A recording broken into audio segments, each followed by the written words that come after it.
চলো ফাইনালি সেই সময়টা এসেই গেল যখন আমি আকাশে পাখির মতো উঠতে পারবো। ইয়েস, আর তোমার ওরা আমি আমার ক্যামেরায় ক্যাপচার করব। কিন্তু মিস্টার মুক্ত পাখি, খোলা আকাশে এত দূরে উড়ে চলে যেও না যে কোথাও হারিয়ে যাও। ডোন্ট ওয়ারি ম্যাডাম, এমনিতেও রনি স্যার যদি আকাশে হারিয়েও যান তাহলেও মাটিতেই ফেরত আসতে হবে। ওড়ার আগেই তুমি আমাকে নিচে আসার কথা বলছো। চলো, হয়ে গেছি তৈরি। All the best.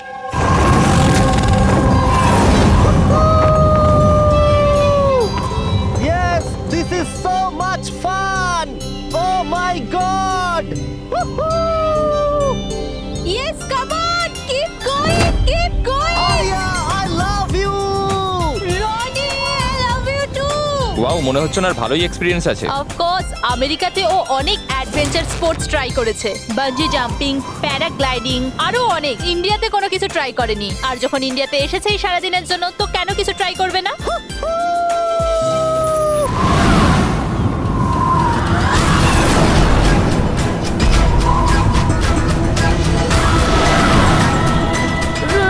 রনির কিছু হয়েছে। চল, রনির কিছু হয়েছে, দেখো।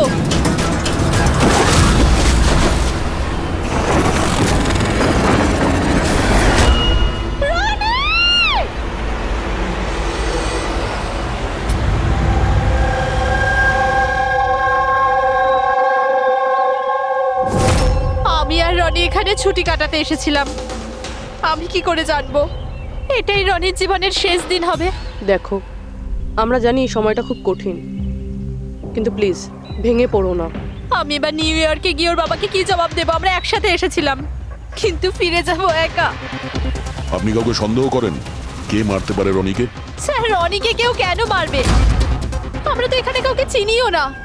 এমনটা নয় তো যে ওর কোনো শত্রু আমেরিকা থেকে ফলো করতে করতে এখানে এসেছিল? না স্যার, রনির কোনো শত্রু এখানে ছিল না। He was such a lively person, সবাই ওকে পছন্দ করতো। তাহলে তুমি বলতে চাইছো এখানে ইন্ডিয়াতে ওর কোনো আত্মীয় স্বজন, বন্ধু বা অন্যান্য কেউ নেই এখানে? এই দেশটা আমাদের জন্য অচেনা স্যার। সবকিছু এই প্যারাগ্লাইডিং এর লোকেরা করেছে। Please arrest them. আপনি আমাকে কেন দোষ দিচ্ছেন? এটা আমাদের রুজি রুটির ব্যাপার, আমি কেন মারতে যাবো ওনাকে? তাহলে কে মেরেছে রনিকে? স্যার, এটা তো আমিও বুঝতে পারছি না। 3000 ফুট উচ্চতায় গুলি কি করে চললো? কেই বা চালালো? তাহলে রনি 3000 ফুট উঁচুতে উঠছিল? হ্যাঁ স্যার, আমি নিজে গিয়ার চেক করেছিলাম, আর কোনো প্রবলেম ছিল না তার মধ্যে। আর ওর আশেপাশে কাউকে উঠতে দেখেছো? আশেপাশে না স্যার, কেউই ছিল না। আকাশ একদম পরিষ্কার ছিল, চারপাশটাও পরিষ্কার ছিল, আর উনি ওনার রাইড এনজয় করছিলেন। কিন্তু হঠাৎ বুঝতে পারলাম না কি হলো, একদম দড়াম করে নিচে এসে পড়লেন। এই যে ক্ষতটা দেখছো, আমার মনে হচ্ছে অনেক দূর থেকে গুলি চালানো হয়েছিল, হয়তো কোনো রাইফেল দিয়ে। হ্যাঁ, রাইফেলই হবে, কারণ যে হাইটে এই উড়ানটা উড়ছিল ওখান থেকে তো কোনো শার্প শুটারই গুলি চালাতে পারে, কোনো রাইফেল দিয়ে।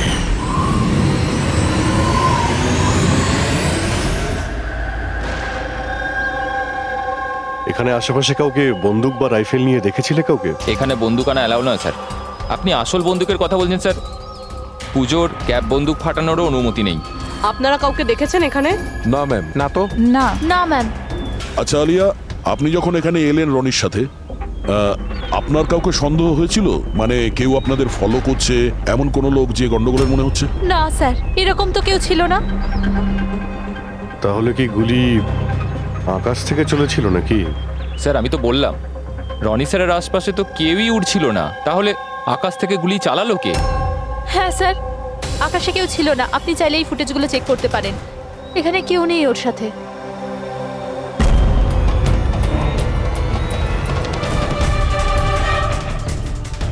এই ফুটেজে তো রনির আশেপাশে তো দূরে দূরেও কাউকে দেখা যাচ্ছে না। স্যার, নিচে থেকে ওপরে তো কেউ গুলি চালায়নি।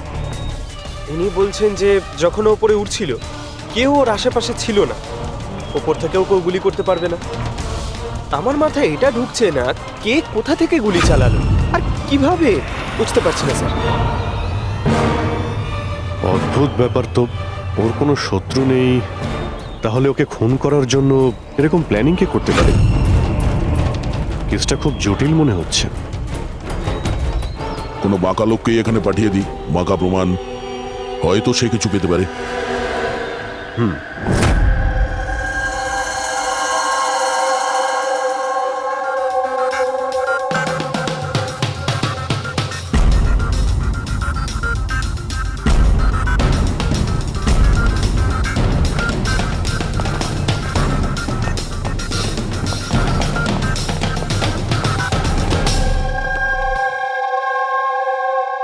আরে বাহ, আজকে আপনারা দুজনে এমন ভাবে কাজে ডুবে আছেন যে মনে হচ্ছে যে অনেক প্রমাণ আমাদের হাতে দিয়ে আমাদেরকে পাঠাবেন এখান থেকে। অনেকগুলো প্রমাণ, হ্যাঁ, আর যদি একটাও না পাওয়া যেত? সোজা করে বলো না, কোনো প্রমাণ পাওনি, খুঁজে দেখোনি? ডক্টর সালুকে ওই গুলির ব্যাপারে কিছু জানতে পারেননি? আপাতত এইটুকু জানতে পেরেছি ভাই, ওপর থেকে কোনো ইউএফও গুলি চালিয়েছে। শালুকে তুমি না কোনোদিনই সোজাসুজি করে কথা বললে না। আরে এটা কি, এটা বোঝাও, আমাকে বোঝানোর জন্য এরকম করছো? হ্যাঁ, বলো। এ দেখো বস, রনি মাটি থেকে 3000 ফুট উঁচুতে উঠছিল, আর ওর গুলিটা লেগেছে তার ওপর থেকে প্রায় 1000 ফুট উঁচু থেকে। আর এই গুলিটা 60 ডিগ্রি অ্যাঙ্গেলে এসে গায়ে লেগেছে।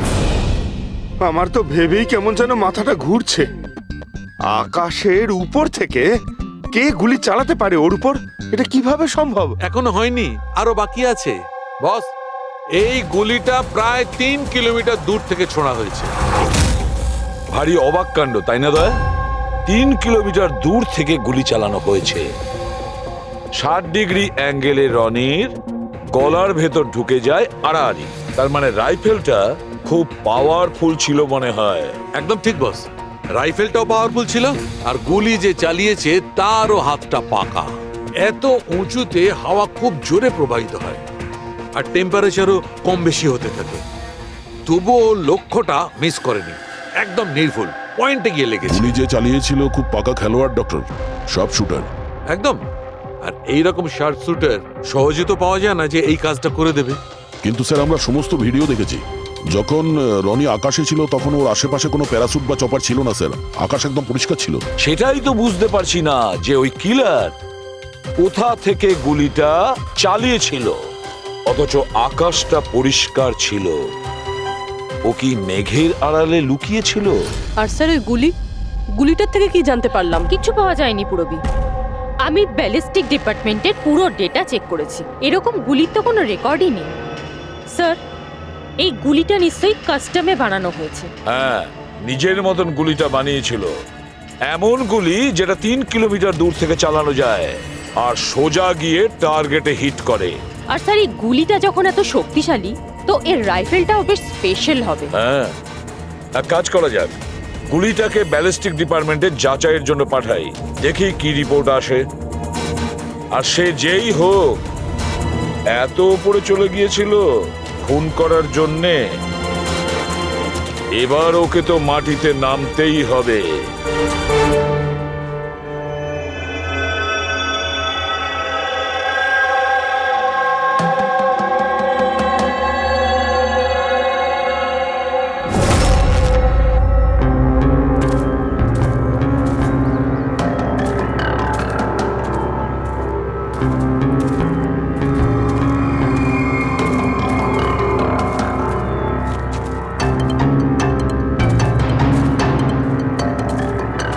Brother, we can do it.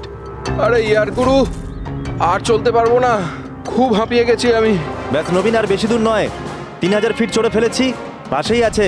We can do it, come on.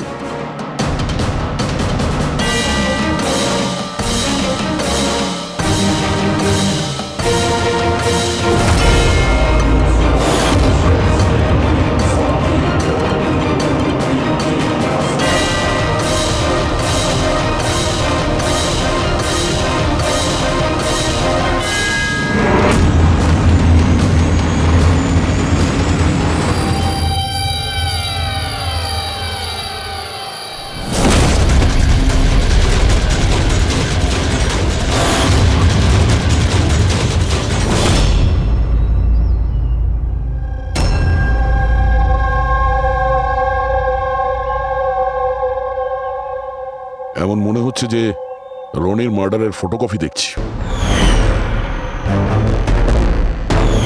3000 fit উপরে ঠিক ওরকমই গুলি মেরেছে, মাথার পেছনে। একেও একইভাবে গুলি চালিয়েছে। আচ্ছা, তোমরা যখন ট্রেকিং করছিলে, এই হিতেনের পিছনে কেউ কি ছিল? না স্যার, হিতেনই সবার পিছনে ছিল স্যার।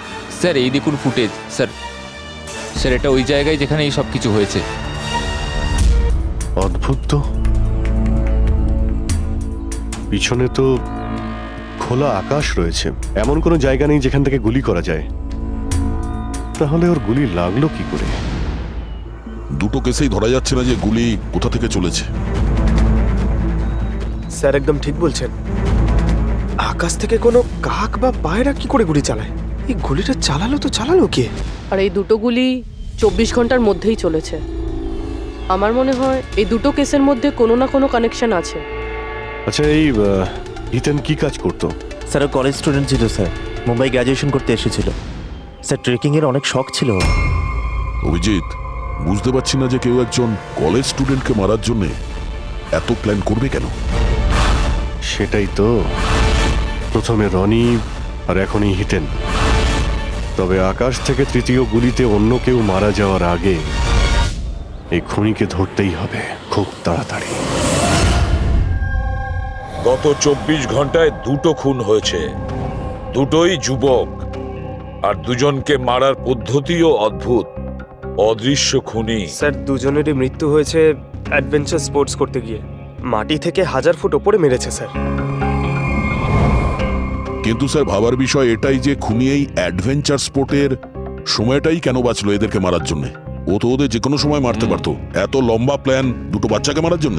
শুধু প্ল্যানিংটাই বড় ছিল না দা, গানটাও বড় ছিল। এই যে এইরকম। এটা কি রাইফেল স্যার? এটা হলো PX-65, রাশিয়ান গান। এটা লং রেঞ্জ। এইরকম বন্দুক দিয়ে মারা হয়েছে।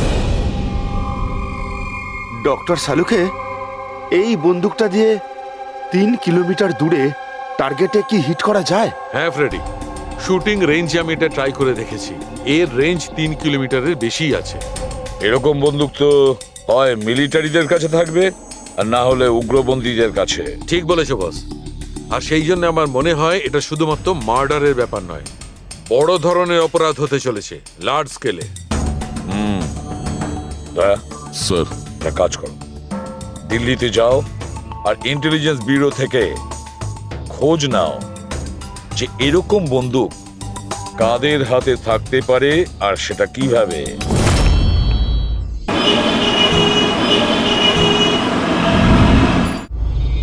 এই সমস্ত খুন এই রাইফেল দিয়েই হয়েছে। আর আপনারা তো জানেনই, এরকম হাই প্রোফাইল রাইফেল তো সবার কাছে থাকে না। আপনি একদম ঠিক বলছেন স্যার। আর যেটা আমাদের দেখা দরকার সেটা হলো এই রাইফেলটা যদি কেউ কিনতেও চায় তাহলে কিনতে পারবে না। এটা একটা কিংবা দুটো পিসে বিক্রি হয় না, বড় অ্যালটমেন্ট হয় এগুলোর। তাহলে কয়েক বছর আগে যে আতঙ্কবাদী হামলা হয়েছিল তার মধ্যে এই ধরনের রাইফেল ইউজ হয়েছিল? হ্যাঁ স্যার। তাহলে আপনাদের কোনো আতঙ্কবাদী গ্রুপের উপর সন্দেহ হয়? আগে হ্যাঁ স্যার, যদি আমাদের সন্দেহ ঠিক হয় তাহলে আমরা জানি যে এর পেছনে ঠিক কার হাত আছে। কার? এই অঞ্চলেই কিছুদিন আগে আমাদের আর্মি অনেক অস্ত্র আটক করেছিল। ওই অস্ত্রের মধ্যে এই রাইফেলটাও ছিল। হ্যাঁ প্রতাপ। স্যার, সমস্ত আতঙ্কবাদী মরে গেছে, ওদের মধ্যে একজন পালিয়ে গেছে, তবে আমরা সমস্ত হাতিয়ার আটকে নিয়েছি। ওয়েল ডান প্রতাপ। স্যার, আর যে টেররিস্টরা পালিয়ে গেছে তাদের সম্পর্কে সমস্ত পোস্টকে অ্যালার্ট করে দাও। তাহলে এই কাজ ওই আতঙ্কবাদীর হতে পারে যে পালিয়ে গিয়েছিল ওখান থেকে। হ্যাঁ স্যার। আর আমাদের ইনফরমেশন অনুযায়ী এই আতঙ্কবাদী গ্রুপ খুব বড় একটা কিছু করতে চলেছে। বোধহয় এটাই সেটা শুরু। এই দুটো অপরাধ সাধারণ কোনো খুন নয়, এটা নিশ্চয়ই কোনো বড় সড় ষড়যন্ত্র, কোনো দুষ্কৃতী আক্রমণ ঘটতে চলেছে। হ্যাঁ স্যার। আর এই খুনগুলোকে আটকানোর জন্য প্রথমে আমাদের আকাশ থেকে চলা গুলির রহস্য ভেদ করতে হবে স্যার। আর এই রহস্যের কিনারা করার জন্য সবার আগে আমাদের এটা জানতে হবে যে এই আতঙ্কবাদীরা রনি আর হিতেনের মতো সাধারণ লোকের হত্যা কেন করলো। আচ্ছা, এমন কি কমন আছে এই দুটো কেসে? স্যার, দুটো মার্ডারই আকাশে হয়, দুবারই গুলি উপর থেকে চালানো হয়েছে, পুরো পাওয়ারফুল রাইফেল দিয়ে। এটা প্রফেশনাল সব শুটারের কাজ হবে। আর স্যার, এই দুটো কেসেই কোনো ভ্যান্টেজ পয়েন্ট নেই, আর এমন কোনো জায়গা নেই যেখানে বসে খুনি এই দুজনকেই গুলি করতে পারে। তেমন কোনো জায়গা ছিল না, তেমন কোনো জায়গা ছিল না। খুন করার এটাই মূল কারণ নয় তো? তাহলে স্যার আপনি বলতে চাইছেন যে খুনির কাছে বসে গুলি চালানোর কোনো জায়গা ছিল না, আর ও এটা শিওর হতে চেয়েছিল যে টার্গেট যেন কোনোভাবেই মিস না হয়, সেই জন্যই ও এদের উপরে প্র্যাকটিস করছিল। Exactly Abhijit, exactly. সে গুলি ছোড়ার প্র্যাকটিস করছিল। তার মানে স্যার ওর আসল টার্গেট অন্য কেউ। স্যার যদি কোনো ভ্যান্টেজ পয়েন্ট নাই থাকে তাহলে ও গুলি চালাচ্ছিল কোথা থেকে? পঙ্কজ, উত্তরটা তোমার প্রশ্নের মধ্যেই লুকিয়ে আছে।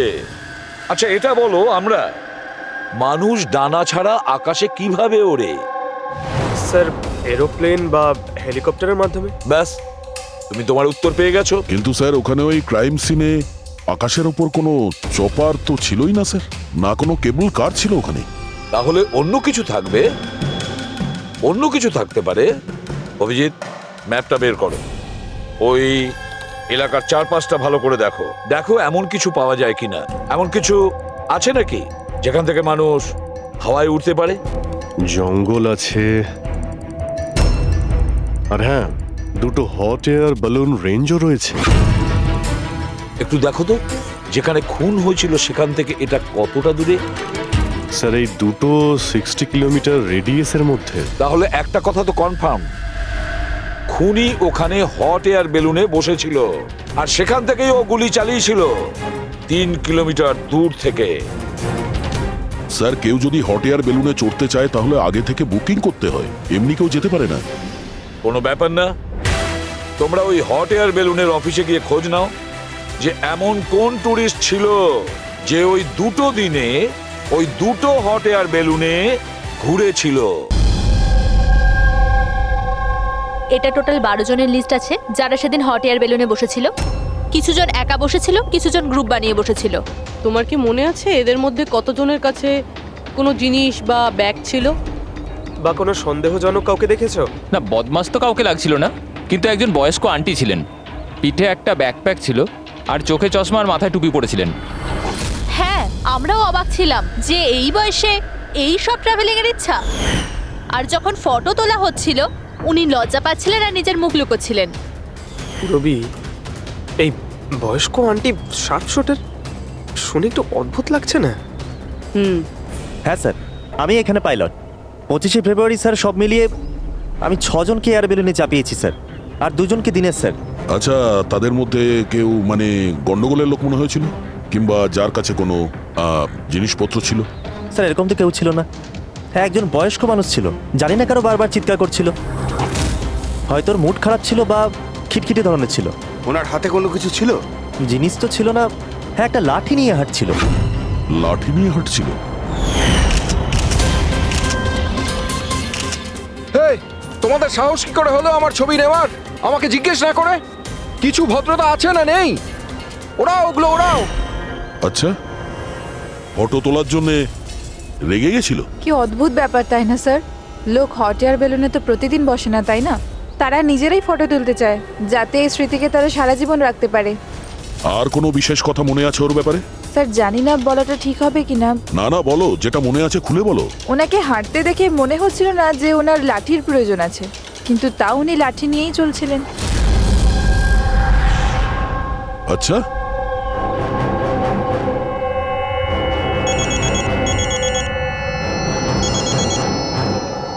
হ্যাঁ স্যার। কিছু জানতে পারলে? স্যার এখানে একজন বয়স্ক মহিলা এসেছিল আর তার হাতে একটা ব্যাকপ্যাকও ছিল। আর হ্যাঁ, ওই মহিলা ছবিও তুলতে চাইছিল না। আচ্ছা, এখানেও একজন বুড়ো লোক এসেছিল হট এয়ার বেলুনে চড়তে লাঠি নিয়ে, আর তারও ফটো তোলায় আপত্তি ছিল। স্যার এই বয়স্ক মহিলা আর বয়স্ক লোক একই ব্যক্তি নয় তো?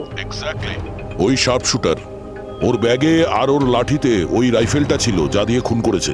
আর স্যার দুদিনই এ একাই ওপরে গিয়েছিল, কারণ যদি অন্য টুরিস্টের সাথে যেত তাহলে রাইফেল সেট করতে আর টার্গেট সেট করতে প্রবলেম হয়ে যেত। না পূরবী, আমার মনে হচ্ছে একলা যায়নি।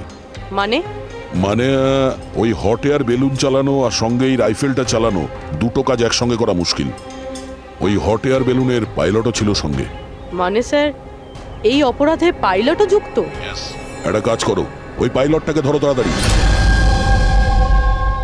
ওই দিন ওই বয়স্ক মহিলাকে বেলুনে উপরে কে নিয়ে গিয়েছিল? পাইলট কে ছিল? সঞ্জীব ছিল। এই পালাবি না, দাঁড়া দাঁড়া দাঁড়া। না আমাকে মারতে পারবে না ওকে। এই এই সঞ্জীব,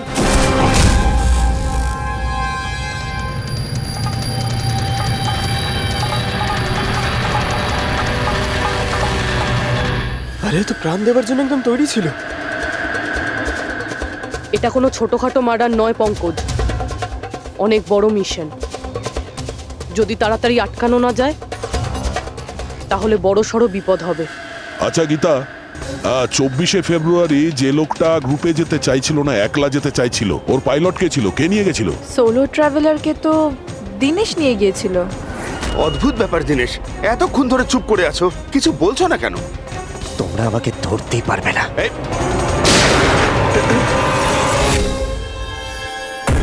এখন যমরাজ তোকে অ্যাপয়েন্টমেন্ট দেওয়ার মুডে নেই। যতক্ষণ না আমাদের প্রশ্নের উত্তর আমরা পাবো, তোকে বেঁচে থাকতে হবে। চল। মারো, যত পারো মেনে নাও, আমার কিচ্ছু যায় আসে না। আর তাছাড়া তোমাদের এই আইনের কমজোরি থাপ্পড়ে এত শক্তি নেই যে আমার অপরাধের মজবুত হাড়কে গলাতে পারবে, বুঝলে? তোমার ওপর যদি টর্চার করতেই হতো তাহলে ওর জন্য তো 2 মিনিটের কাজ আমাদের কাছে। কিন্তু তারপর মনে পড়ে তোমার পরিবারের কথা, তোমার বোন। পরের মাসে ওর বিয়ে না? কেমন লাগবে ওর যে ওর বিয়ে হচ্ছে আর বিয়ের পরে ওর ভাই এই পৃথিবীতে নেই? হ্যাঁ, আর তোমার মা প্রত্যেক মাসে খরচার জন্য টাকা পয়সা পাঠাও না? তোমার মৃত্যুর পর কে খেয়াল রাখবে তার? কিছু ভেবেছো এ ব্যাপারে? হ্যাঁ, না। চলো, এখনো সুযোগ আছে, রাজ সাক্ষী হয়ে যাও। কথা দিচ্ছি তুমি জেলে যাওয়ার পরে তোমার মায়ের খেয়াল আমরা রাখবো। সত্যি? মানে পুরো খেয়াল রাখবে? পুরো খেয়াল? হ্যাঁ, তোমার মায়ের পুরো খেয়াল রাখা হবে। তুমি শুধু এটা বলো কার জন্য কাজ করো, তোমার বসের নাম কি? বলে দেবো? সত্যি বলে দেবো? হ্যাঁ বলো। আমি যার জন্য কাজ করি না, যে আমার বস স্যার, তার নাম হলো এসিপি প্রদ্যুম্ন।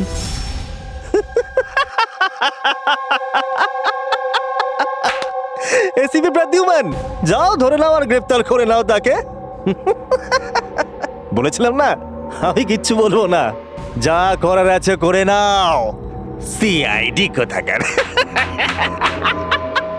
সিআইডি।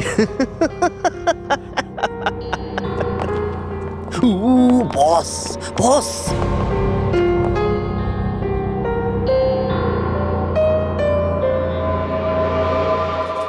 কোনো ব্যাপার না, কিচ্ছু বলতে হবে না। এখন না তোমাকে কিছু জিজ্ঞাসা করব, কিছু বলার জন্য তোমাকে আমরা জোর জবরদস্তিও করব না, কিচ্ছু করব না। শুধু একটাই কাজ করব, আমরা তোমাকে ঘুমোতে দেব না। শুতে দেবেন না? এমনিতেও আমি জেগে থাকলেও আমি আপনাদের কিছুই বলবো না। কোনো প্রয়োজন নেই, কিচ্ছু বলো না, কিন্তু আমরা শুতে দেব না তোমাকে। ওকে ভাই দয়া, আমি এটা শুনেছিলাম যে মানুষ কোনো কিছু না খেয়ে অনেক দিন সার্ভাইভ করতে পারে, কিন্তু না ঘুমিয়ে কত কষ্ট হবে এই বেচারার। তোর বাঁচাটা খুবই মুশকিল, আমি এসব দেখতে পারবো না।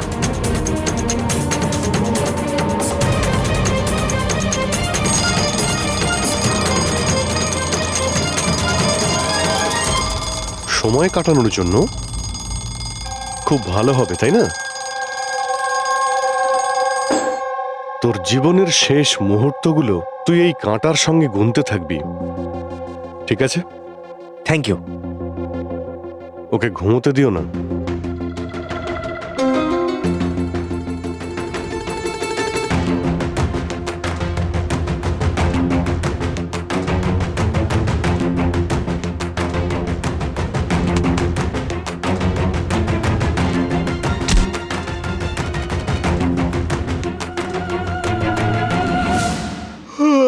ফ্রেডি স্যার, আরে কোথায় আছেন আপনি?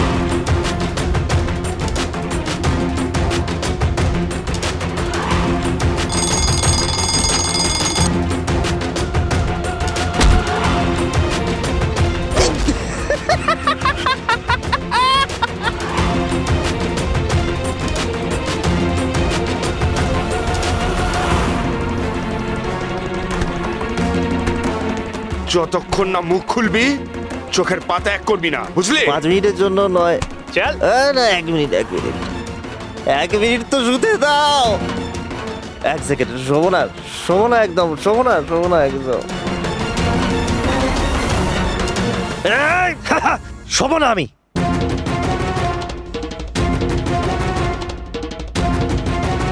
এবারও ভেঙে পড়বে।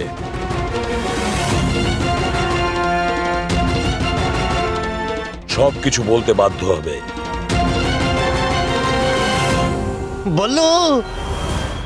বললো তুই শুবি না, ওঠ।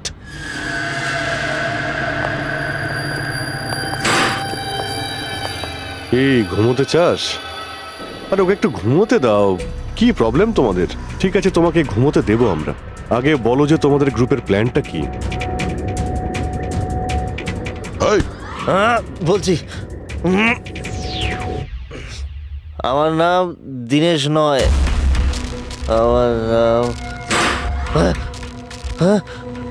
আমার নাম বল্লু। দীনেশ নয় আমার নাম। আর আমাকে স্পেশালি এই মিশনের জন্য তৈরি করা হয়েছিল। আর যে 2টো মার্ডার হয়েছিল না, ওটা প্র্যাকটিস ছিল। আমাদের আসল মিশন হলো ওকে মারা। আর ওই যে ওকে কি যেন নাম, স্টিভ মার্টিন। ওই শান্তির দূত যে সম্প্রতি ভারতবর্ষে এসেছে দেশে শান্তির বার্তা নিয়ে, যাতে সমগ্র বিশ্ব এই বার্তাকে সমর্থন করে, যাতে উগ্রপন্থীরা শেষ হয়। এসিবি, আমরা চাই না যে আতঙ্কবাদ কখনো শেষ হোক। আর স্টিভ মার্টিন তো মরবেই, তোমরা কিচ্ছু করতে পারবে না। আর আর যদি তোমরা বাঁচিয়েও নাও না, আমরা স্টিভ মার্টিনকে খতম করে দেবো একেবারে। আমাদের যে শার্প শুটার আছে না, একদম পাক্কা নিশানা তার। কোথায় মারবে ওকে আর কখন? বল। ও যখন কনফারেন্সে ভাষণ দেবে না, ওটাই সব থেকে সঠিক সময়। ওরাই সব থেকে সঠিক সময় হবে। ওই সময় ওর আশেপাশে কোনো সিকিউরিটি থাকবে না। আর যে কনফারেন্সটা আছে না, ওটা বিল্ডিং এর ছাদেতে হবে। তো ওই হট এয়ার বেলুনেতে আমাদের শার্প শুটার যাবে আর ওখানেই গুলি মারবে। কনফারেন্স ঘন্টা খানেকের মধ্যে শুরু হবে। এখন তাড়াতাড়ি ওখানে আমাদের পৌঁছতে হবে। আরে তোমরা যতই চেষ্টা করে নাও, বাঁচাতে পারবে না ওকে। আর হ্যাঁ, তোমরা যদি বাঁচিয়েও নাও না, তাহলে আমরা আবার প্ল্যান করব, দ্বিতীয়বার মারবো। কে মারবে? কিরকম দেখতে ও? আরে আমি ওর মুখ দেই রে এখনো পর্যন্ত। যখনই আসে ছদ্মবেশে আসে। তোমরা কি একে হসপিটালে নিয়ে যাও তাড়াতাড়ি। স্যার, আমরা কি হট এয়ার বেলুনটা আটকাতে পারি না যতক্ষণ এই কনফারেন্স শেষ হচ্ছে? না ফেডরিক, এই সব কিছু বন্ধ করা যাবে না। আজকে আটকালে কালকে অন্যরকম প্ল্যান করবে। আজকের প্ল্যান আমরা জানি, আজই ওদেরকে ধরবো।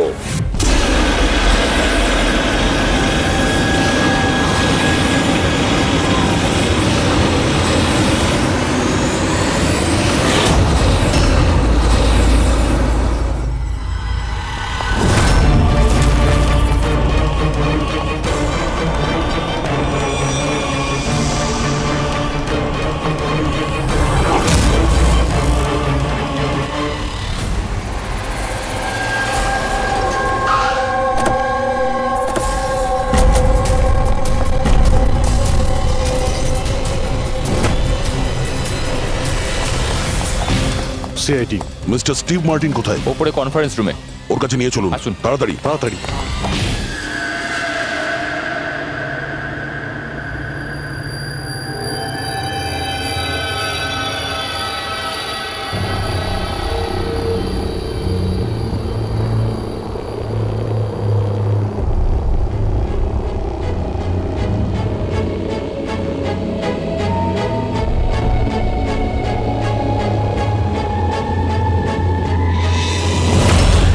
স্যার এখানে 4টে বেলুন আছে, দুটো ওপরে আছে আর দুটো রেডি হচ্ছে। আমার সামনে যে বেলুনটা আছে স্যার,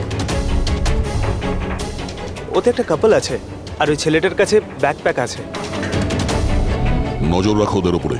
কারা কারা আসছে, কারা কারা যাচ্ছে, সবাইকে ফলো রেখো, ওকে?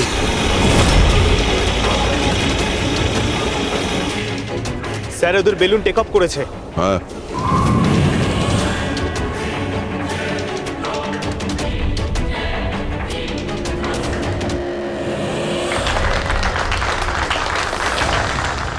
এই দুনিয়াতে টেরোরিজম কেন আছে, এই প্রশ্নটা আমাদের জানা দরকার। আর এই টেরোরিজম তখনই বন্ধ হবে যখন সব দেশ একসাথে ভাই ভাই হয়ে থাকবে। টেরোরিজমকে আমাদেরকে গোড়া থেকে উপরে ফেলতে হবে।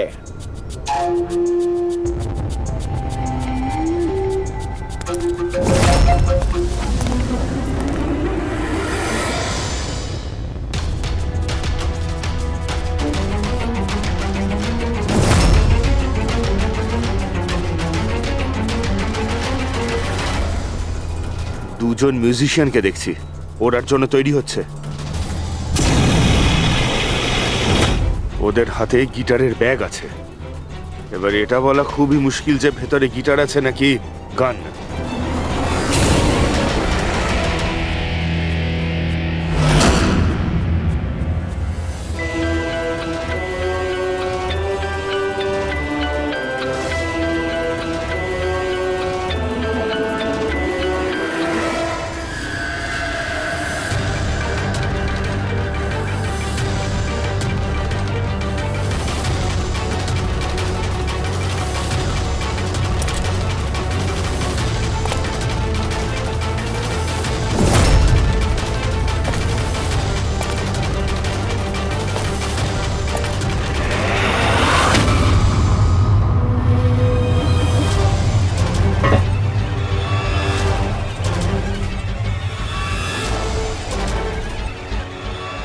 স্যার আরও একটা লোক এসছে, ওর কাছে একটা ব্যাকপ্যাক আর একটা ক্রাচ রয়েছে। অপেক্ষা করা যাক।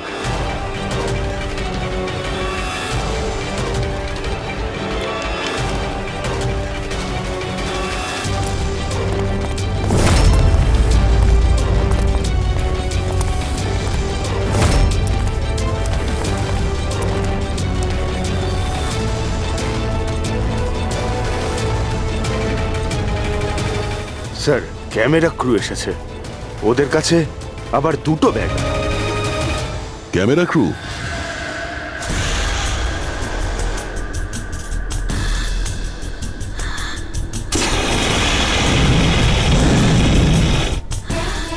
ওদের দিক থেকে নজর সরিও না, নজর রাখো ওদের উপরে।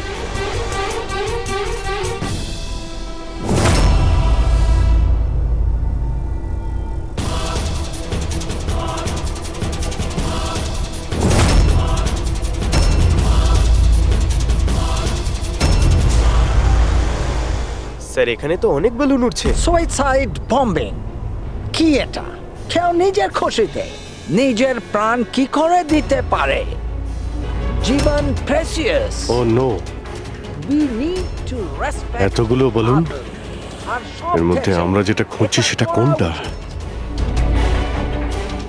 মনে হচ্ছে ছদ্মবেশে এসছে, মুখ দেখে গন্ডগোলের মনে হচ্ছে।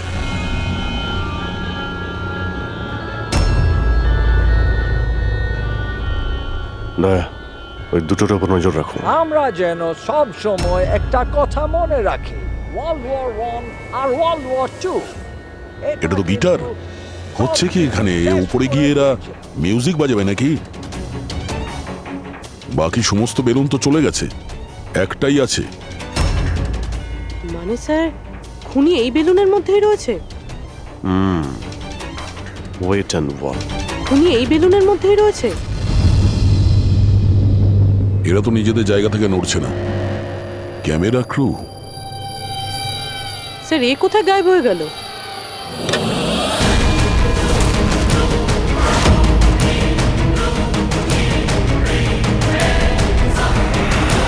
স্যার এর কাছে তো রাইফেল রয়েছে, যেমনটা সালুঙ্কে স্যার বলেছিল। Abhijit,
mister Steve, your life in danger. আপনার জীবনের সংশয় আছে। তাহলে কি করবে? We have a plan. Thank you CIG. যদি আজকে আপনারা ঠিক সময় না আসতেন আমি বেঁচে থাকতাম না। দেখুন, বিপদ কিন্তু এখনো কাটেনি, ঠিক আছে? এখনো খুনিকে ধরতে পারেনি, সেই জন্য be safe, be careful. Okay Freddy, Pankaj, ওই বেলুনে নজর রাখো, চোখের বাইরে যেন না যায়। হ্যাঁ স্যার, আমরা বেলুনটাকে ট্র্যাক করছি।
হ্যাঁ পুরবি,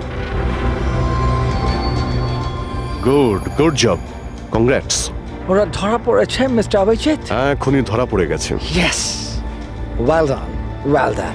সিআইডি অনেক বছর ধরে এই দেশের সেবা করে চলেছে, আর আজকে আরেকবার আপনারা একটা ভয়ঙ্কর টেররিস্টকে ধরেছেন। আজ আমরা একজনকে ধরেছি, এরপরে পুরো গ্রুপটাকে ধরে ফেলবো। Mister Steve, we are very proud of you. এই সমাজে আপনার মতো মানুষদেরই দরকার, যারা আপনার মতো সাহসী আর সৎ।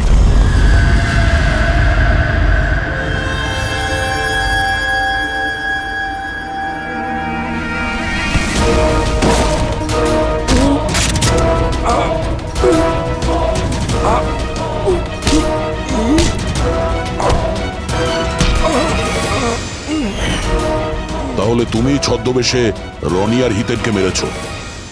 তোমার মতো একজন সাপ শুটার জেলের ভাত খেয়েও ফাঁসির অর্ডার আসার আগে পর্যন্ত।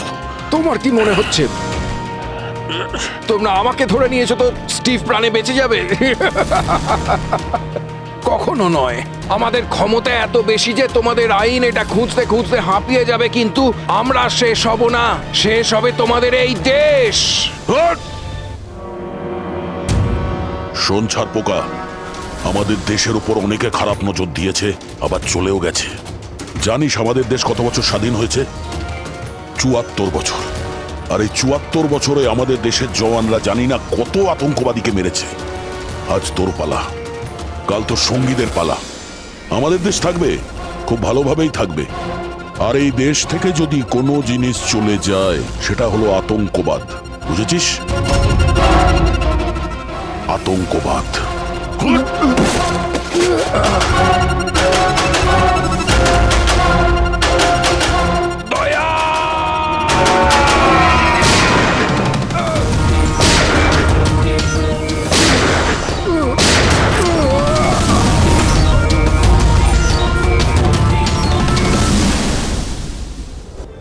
আতঙ্কবাদী পিঠেই গুলি মারবি, আমরা এখানে গুলি খাই, এখানে।